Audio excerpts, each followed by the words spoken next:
(30분) 만에 다 읽을 수 있을까? 기억에 대해서 이제 요약적으로 보아도 될 것 같네요. 인지적인 연습에 대해서, 변화에 대해 습관 바꾸기, 이런 내용들인데요. 자, 그러면은 인지적인 연습은 온몸으로 심적 시연을 할 때 우리는 우리가 되고 싶은 사람이 어떤 사람인지 서술하고, 또 우리의 새로운 정체성을 의식적으로 기억하려고 노력한다. 심적 시연은 마음이 항상 자아를 의식하도록 훈련시키는 동시에 그동안 반복해온 무의식적인 프로그램에 우리가 더 이상 뛰어들지 않도록 막는 것이다. 정신적인 연습은 필수적인 것이다. 우리는 이를 통해서 자아를 잃어버리거나 환경에 익숙한 자극에 의해서 산만해지지 않을 수가 있다. 바람직한 경험을 반복하기 위해서 같은 마음 상태를 활성화할 수 있다면 우리는 변화의 마지막 단계에 와 있는 것이다. 변화와 비선언적인 기억의 역할. 내현 기억이란 외현 기억을 지속적으로 드러내 보이는 것이다. 이러한 상태가 되면 우리는 생각하지 않고도 어떤 것을 알고 있다는 것을 깨닫게 된다. 어떤 것이 내현 기억이 되면은 일상적이고 익숙하고 하며 습관적이고 쉬운 일이 된다. 간단히 말해서 우리는 우리가 하고 있는 일을 알고 있으며 그것을 어떻게 하는지도 아는 것이다. 우리 모두 과거에 이러한 알므의 감각을 경험한 적이 있다. 이러한 감각의 특징은 생각이 부재한다는 것이다. 우리의 행동을 항상 우리의 의도와 일치시킨다는 것은 무엇을 하든지 보통을 넘어선다는 것이다. 우리는 자신의 원하지 않는 태도에 대해서 의식적으로 자기 반성함으로써 매일 무의식적으로 드러내는 비선언적인 습관과 행동을 관찰할 수 있다. 이 과정에서는 비선언적인 것을 선언적으로 만드는 일이 필요하다. 이제 우리는 자신이 어떤 존재였는지를 알고 정의할 수 있다. 우리는 이렇게 말할 수 있다. 나는 희생자야. 나는 불평쟁이야. 분노에 차 있어. 중독되었어. 등등. 되고 싶은 모습을 의식적으로 기억함으로써 새로운 자의 모델을 만들 때 우리는 심적 시연을 통해서 새로운 마음 상태를 촉진하는 회로를 만들 수가 있다. 물론 변화는 결코 쉽지 않을 것이다. 우리가 증오와 분노, 질투, 비난의 내현 기억을 가진 존재였을 때 매일 그것을 심적 시연하며 몸으로 실증해 보였다. 매 순간 자연스럽고 자동적이며 노력이 필요 없는 것으로 만들어 우리의 몸과 마음이 그러한 태도의 하나가 되도록 한 것이다. 반대로 우리가 매일 마음으로 기쁨을 연습하고 몸으로 기쁨을 드러내 보일 때도 같은 원리가 작동이 된다. 암묵적인 습관 바꾸기. 변화는 왜 그렇게 어려운 걸까? 그것은 몸이 마음보다도 반복된 행동을 더 잘 기억하기 때문이다. 내현 기억은 의식적인 노력이 거의 필요 없는 고정 프로그램이다. 몸은 마음의 고삐를 쥐고 우리의 모든 무의식적인 행동과 고정된 행동을 결정한다. 익숙한 것은 매우 유혹적이다. 어렵지 않은가? 당신에게 이 동작을 하고자 확실한 의도와 의식적인 생각이 있다고 하더라도 당신은 아마 이 두 신경적인 습관을 깨지 못할 것이다. 어떠한 행동을 바꾸거나 고정된 행동을 수정하는 데는 의식적인 의지와 지속적인 정신적인 육체적인 연습이 필요하다. 변화의 3단계 지식, 훈련, 피드백. 상대 선수들에서 심적 시연을 했던 내 친구의 야구 코치는 실제로 투구를 할 때 무언가를 배웠다. 아무 생각 없이 모두 타자에게 같은 동작의 조합으로 투구하지 않았다. 포수, 투구, 코치, 팀 내 다른 투수에게 피드백 훈련을 부탁했다. 이런 자기관찰과 자기인식의 과정은 우리 뇌의 전두엽이 담당한다. 전두엽은 다른 중추들을 잠재움으로써 이를 예리하게 관찰한다. 잘못을 고치고 실수에서 배우는 과정을 통해서 우리는 다음번에는 더 자연스럽게 수용할 수 있게 될 것이다. 언제든 우리는 삶의 변화와 새로운 기술의 학습, 새로운 태도의 적응, 믿음의 강화, 행동의 변화 등을 결심하게 되면 우리는 의식적인 선택을 하게 된다. 가장 중요한 것은 우리가 만든 이상적인 자아다. 이 자아의 모델을 구성하는 소재는 다양한 출처를 통해서 우리가 모은 정보들이다. 춤을 배우든 살을 빼든 더 활발한 사람이 되든 불안을 극복하든 마라톤 기록을 단축하든 간에 우리는 자신의 목표를 달성하기 위해 다음 3가지 방법을 사용해야 한다. 지식, 훈련과 피드백, 지식과 경험의 상호작용. 지식은 어떻게 개인화되고 어떤 식으로 경험을 바꾸는 것일까? 이를 이해하기 위해서 내가 여러분에게 모네의 수서나 그림을 보여주었다고 가정해 보자. 그림을 감상한 후에 당신이 이렇게 말할지도 모른다. 아름다운 그림이군요. 당신은 모네의 작품에 대한 하나의 경험을 갖게 되는 것이다. 이제 내가 그림을 치우고 당신에게 모네의 삶이나 경력, 기술 같은 것에 대해서 설명한다면 어떨까? 모네는 다양한 정류의 빛을 그림으로 담아냈다. 그는 아침과 저녁의 빛에 특히 관심이 많았고 그것이 실제로 어떻게 보이는지에 관심이 많았다. 그는 사람들이 그의 작품에서 영감을 받아 세상과 자연을 새로운 방식으로 바라볼 수 있기를 원했다. 그는 다른 사람들과는 다르게 사물을 보기 위해서 노력했다. 모네는 전생에 걸쳐서 어떻게 모든 것이 연결되어 있는지를 연구했다. 그는 이렇게 말했다. 등나무와 다리는 서로 같은 것이며 하나이다. 나는 여러분에게 모네가 나이가 들어서 백내장 때문에 시야가 흐려졌다고 말할 수 있다.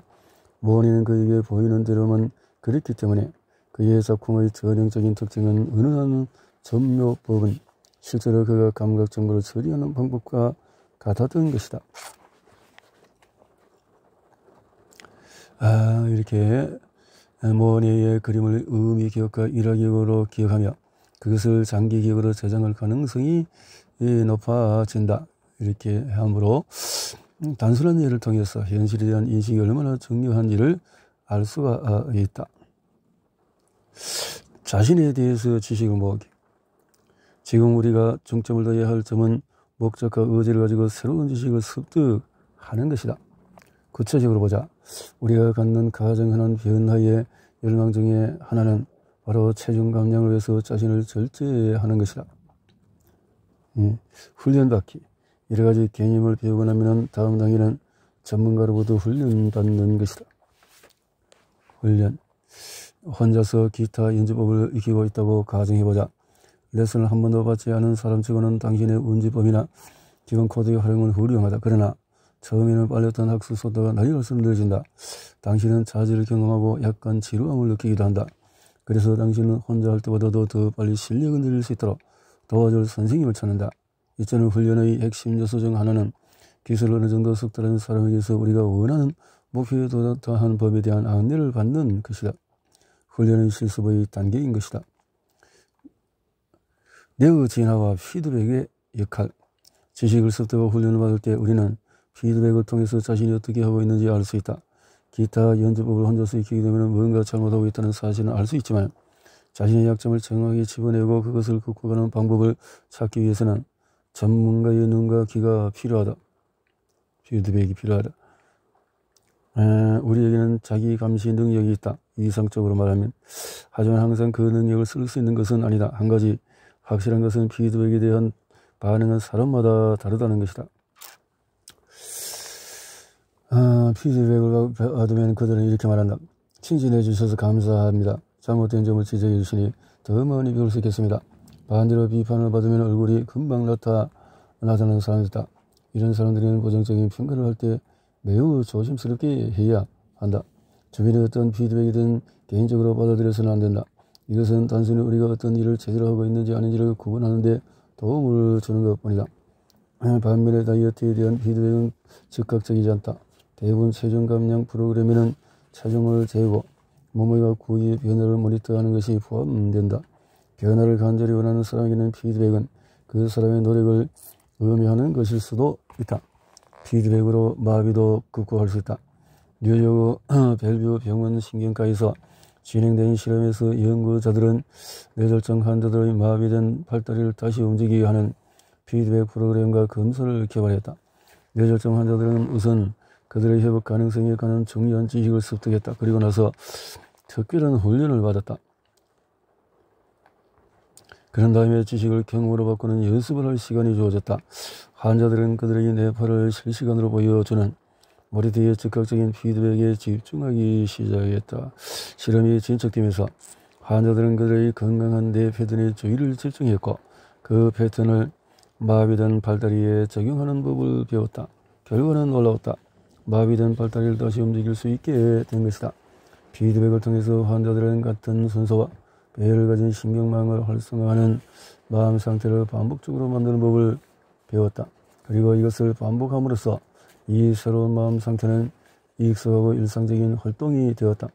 피드백은 우리가 언제 올바른 마음 상태를 만들어내고 언제 그렇지 않은지를 구분할 수 있도록 돕는다. 태도의 조정이 필요한가? 새로운 기술과 신념 태도를 세상에 적용할 때 우리는 진화하는 데 필요한 단계를 밟는다. 당신이 화를 줄이기로 결심했다고 가정할 때 당신은 어떤 한 사소한 일에도 화를 내왔고 그래서 평온해지기로 결심하고 심적 시연을 시작했다. 한 달간 이러한 요법을 시행한 후에 당신은 새로운 태도를 시험해 볼 때가 왔다고 생각하고 또 이렇게 그러면 또 불안해지면 또 한계를 갖고 그런 상황에서 새로운 기술이나 능력을 시험해 볼 때 우리는 자신이 잘하고 있는지에 대한 단서를 찾기 위해서 어쩔 수 없이 환경에 의존한다. 원하든 원치 않든 간에 환경이 주는 피드백은 우리 상황을 알려주는 일종의 보고서이다. 우리의 목표가 원하지 않는 신경계의 습관을 바꾸고 그것을 새로운 마음 상태로 대체하여 새로운 태도를 자연스럽게 나타내는 것이라면 외부의 피드백이 몸의 상태와 일치하는지 확인해야 한다. 위의해서 당신의 인내를 갖고 어머니와 함께 있을 때의 태도를 조절하긴 했지만 여전히 좌절과 분노의 상태를 억압한 채 그것을 떠나왔다. 당신은 마음속으로 화내지 않고 동정심을 갖는 상태를 연습했다. 충동을 조절하고 어머니를 방문함으로써 당신은 자신의 일에 대한 긍정적인 피드백을 받았다. 하지만 여전히 의도한 목표를 완성하지는 못했다. 당신이 드러낸 태도와 당신의 몸 상태가 일치하지 않았기 때문이다. 어떻게 해야 자신의 새로운 마음 상태를 정확하게 평가할 수 있을까? 점화 행동 그리고 내현 기억. 우리가 무엇인가를 암묵적으로 만들 때 우리는 의식적인 마음의 개입 없이 이러한 일들을 한다. 암묵적인 행동이 신경 회로는 손해에서 형성된다. 우리 뇌는 눈 깜빡이기, 숨쉬기, 세포 복구하기, 쏘아효소 분비하기 이런 행동을 자연스러운 것으로 기억한다.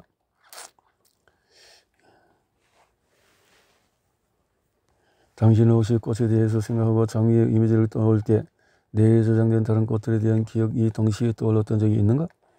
이것이 정화의 이해다. 점화, 마중물을 통해서 이렇게 올리는 것과 같다. 신경학적인 관점에서 점화는 서로 연결되어 있거나 가까이에 있는 신경망의 집단이 활성화되는 것과 관련이 있다. 정리하자면 우리는 점화를 통해서 아주 약한 자극으로도 어떤 스키마가 펼쳐질 수 있을 정도로 신경망의 집단을 활성화할 수 있다. 불쌍하게도 불행하게도 우리는 고정관념이나 실제 심지어 세상을 이해하는 관점에 관한 스키마도 가지고 있다. 이 때문에 우리가 주변에서 일어나는 무의식적이고 반사적인 로 반응하는 것일지도 모른다. 고정관념에 의한 반응 말고도 암묵적이고 고정된 몸의 기억에 의한 행동 역시 많이 있다. 우리의 기분을 만드는 이러한 과정들은 일종의 전의식적인 자동온도 조절기의 역할을 하는 변연계의 몫이다.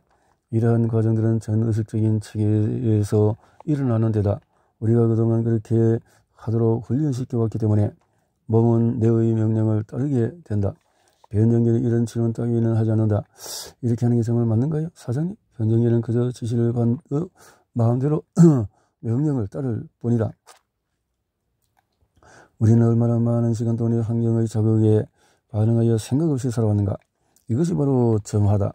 환경이 우리의 생각을 통제하도록 허락하게 되면 고정되어 있는 모든 암묵적인 연합기억이 활성된다. 그리고 우리는 무의식적으로 그 프로그램을 돌리는 것이다.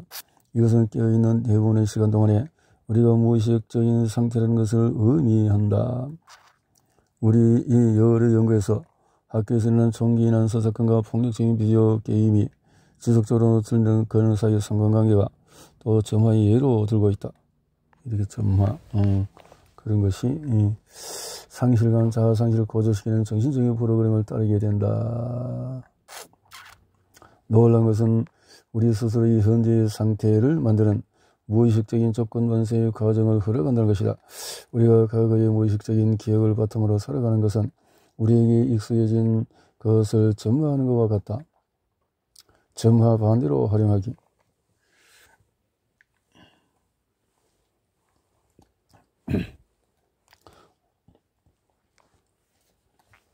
우리의 일상을 깨는 것은 때로 어떤 종류의 관점을 바꾸도록 촉진할 수 있다.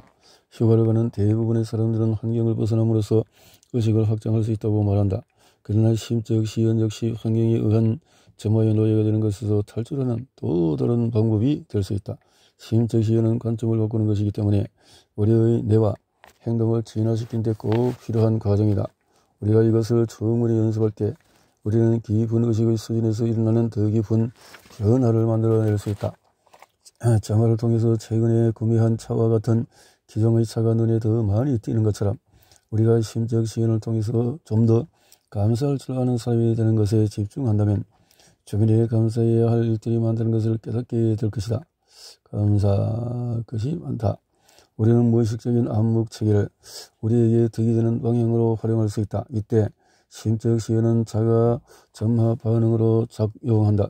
예를 들어서 우리가 차분하고 인내심이 많은 사람이라는 자신의 모델을 만들면 이것은 어떤 것보다도 더 현실적이 된다. 이런 방법으로 우리는 변화할 수 있고 자신을 환경과 분리할 수 있고 스스로를 형성하는 데 미치는 영향을 선택할 수가 있다. 자동차에서는 시끄러운 음악이 이웃에 한 분노를 유발했던 예로 돌아가보자. 당신이 평온해지는 것에 관해 심적 시연을 해왔다면 그리고 전두엽을 이용해서 뇌에서 서로를 비우는 감정 정체를 잠재우도록 훈련해왔다면 그 사건에 대한 당신의 인식은 달라졌을 수도 있다. 이 망할 자식이 나를 이렇게 하려고 왔구나 하고 생각하는 대신에 그 감각적을 완전히 무시하거나 직장에 가는 길인가 보려고 생각을 바꿔 생각할 수가 있다. 또한 저들이 내 우편함을 망가뜨려서 나를 괴롭게 해 라고 생각하는 대신에 이렇게 생각할 수도 있다. 목적 없는 멍청함과 폭력은 어디에나 있는 법이야.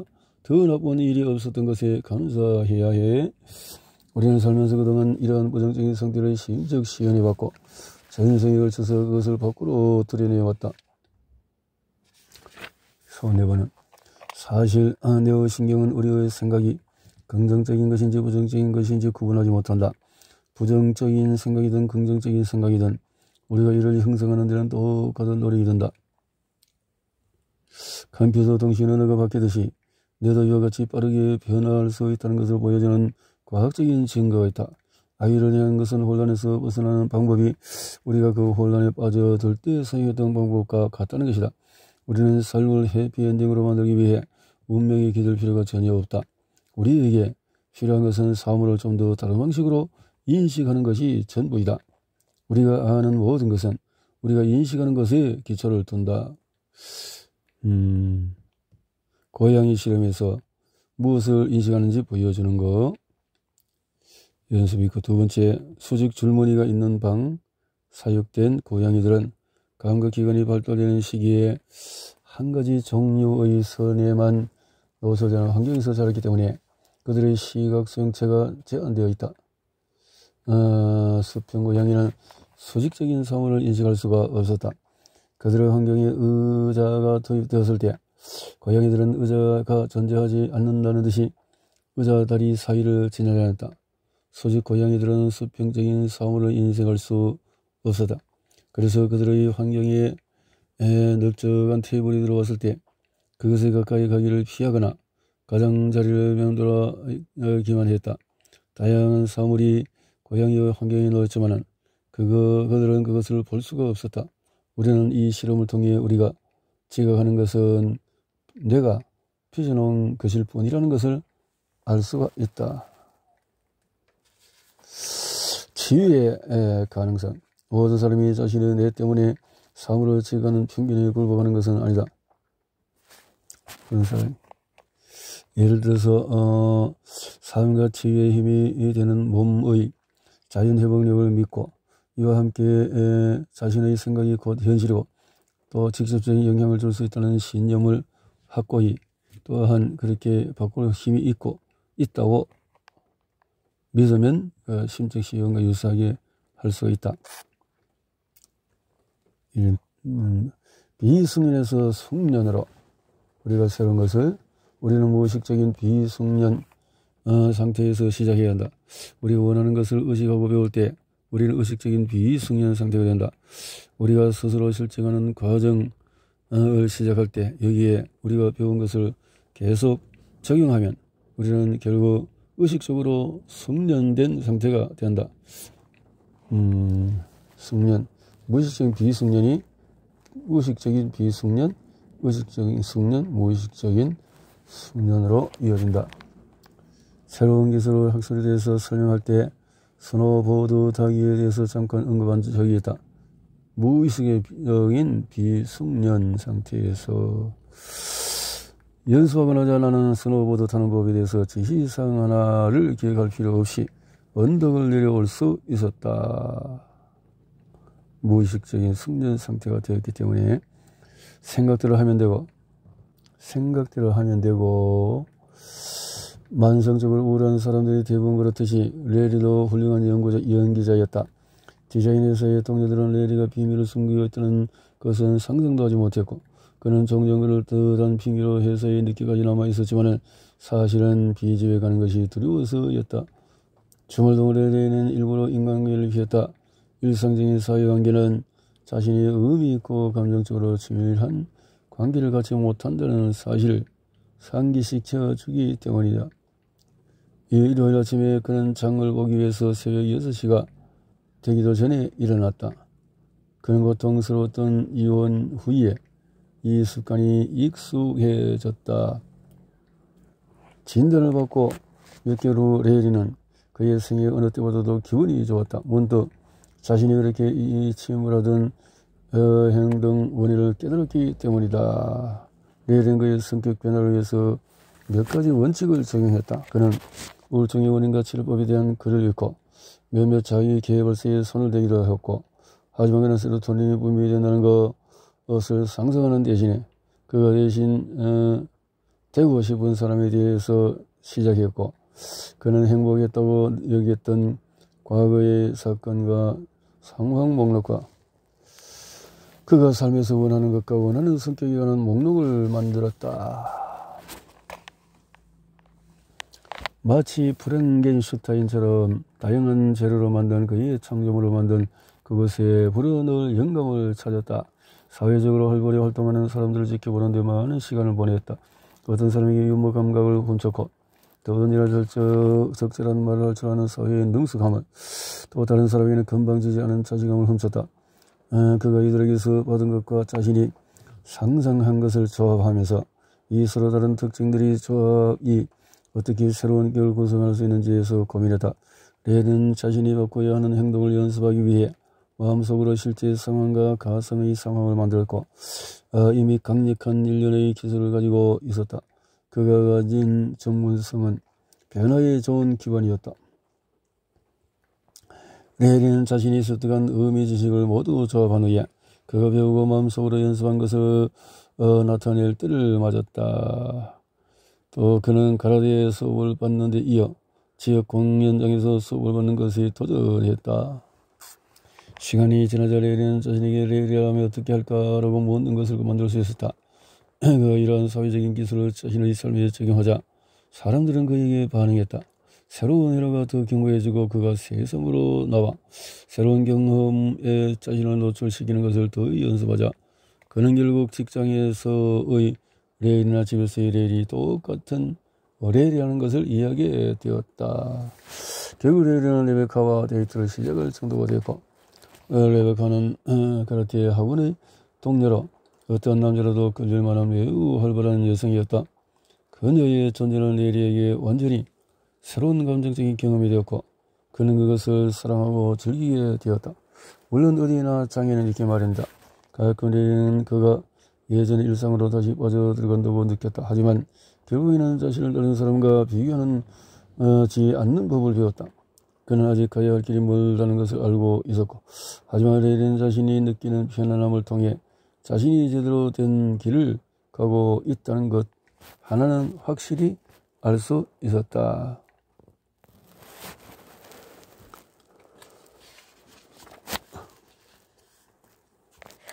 레리는 의사에게 진단을 받았을 때 그의 뇌에 하드웨어적인 문제가 있다는 사실을 이론적으로 이해했다. 그는 신경전달물질과 신경회로, 뇌화학 작용의 기능이 깨어져 우울증이 생긴다는 것을 말한다. 그는 또한 소프트웨어적인 문제가 그의 우울증이 기여했다는 것을 깨달았다. 고통스러운 이혼과 그에 대한 기억이 그의 행동을 바꿔놓았다. 그는 자신이 하드웨어와 소프트웨어적인 문제를 둘 다 가지고 있다는 사실을 알았다. 하지만 아는 것만으로는 그가 느끼지는 못할 바꾸지 못했다. 약물과 상담이 그를 어느 정도 도왔을지는 모르지만 약물에 의존한다는 것은 약을 끊는 순간 우울증이 재발한다는 것을 의미했다. 이런 이유라 그는 스스로 그의 뇌의 하드웨어와 소프트웨어적인 문제를 바꾸기로 결심했다. 생각하는 것과 행동하는 것 되는 것의 과정을 통해서 말이다. 레리의 치유를 좀 더 신경학적인 관점에서 살펴보자. 그가 삶을 변화시키기로 결심했을 때 가장 먼저 했던 일 중에서 하나는 자아의 새로운 모델을 만드는 것이었다. 하지만 레리는 생각뿐만 아니라 그의 행동도 수정해야 했다. 심적 시연한 것을 적용해서 새로운 경험을 했다. 레리가 원했던 것은 화학적으로 우울증이 지속되는 상태에 대항하는 것일 뿐이다. 그는 우울한 자아를 상기시켜주는 더 편안하고 익숙한 일들을 이제는 정말로 하고 싶지는 않았다. 레리도 처음에는 불안함을 느꼈다. 불편함을. 왜냐하면 그는 더 이상 같은 방식으로 생각하고 같은 방식으로 느끼고 같은 방식으로 화학물질을 만들고 같은 방식으로 존재하지 않았기 때문이다. 처음에 그는 자신의 성격이 공격을 받는다고 느꼈다. 레리는 이 모든 것을 경험했다. 새로운 경험을 하고 지식을 자신의 것으로 만드는데 그의 노력이 어떻게 영향을 미치는지 알기 위해서는 통찰력이 필요했다. 레리는 실수를 통해서 배웠고 다음에는 어떻게 다르게 행동할지를 마음속으로 연습을 했다. 시간이 지나자 그의 행동은 그의 생각과 일치하게 되었다. 중요한 것은 레리가 이 새로운 패턴을 마음대로 활성화할 수 있었다는 것이다. 사회적으로 더 균형 잡힌 새로운 레리는 자동적이고 무의식적인 것이 되어졌다. 소원에는 이처럼 고도로 의식적인 기억을 무의식적인 기억으로 전하는 데 중요한 역할을 한다. 소원에. 이 단계가 되면 우리도 레리처럼 우리의 새로운 행복이나 인내심, 감사 등을 담당하는 체계를 의식적으로 활성화할 필요가 없고 우리가 바꾸려고 노력해온 어떤 태도나 신념, 기술 등도 마찬가지. 우리는 내가 어떤 행동의 암묵적인 체계를 갖도록 훈련시킬 수가 있다. 생명 유지에 필요한 심혈관계의 활동처럼 특정한 행동을 전의식적으로 만드는 것이다. 이렇게 바꾼다 하네요.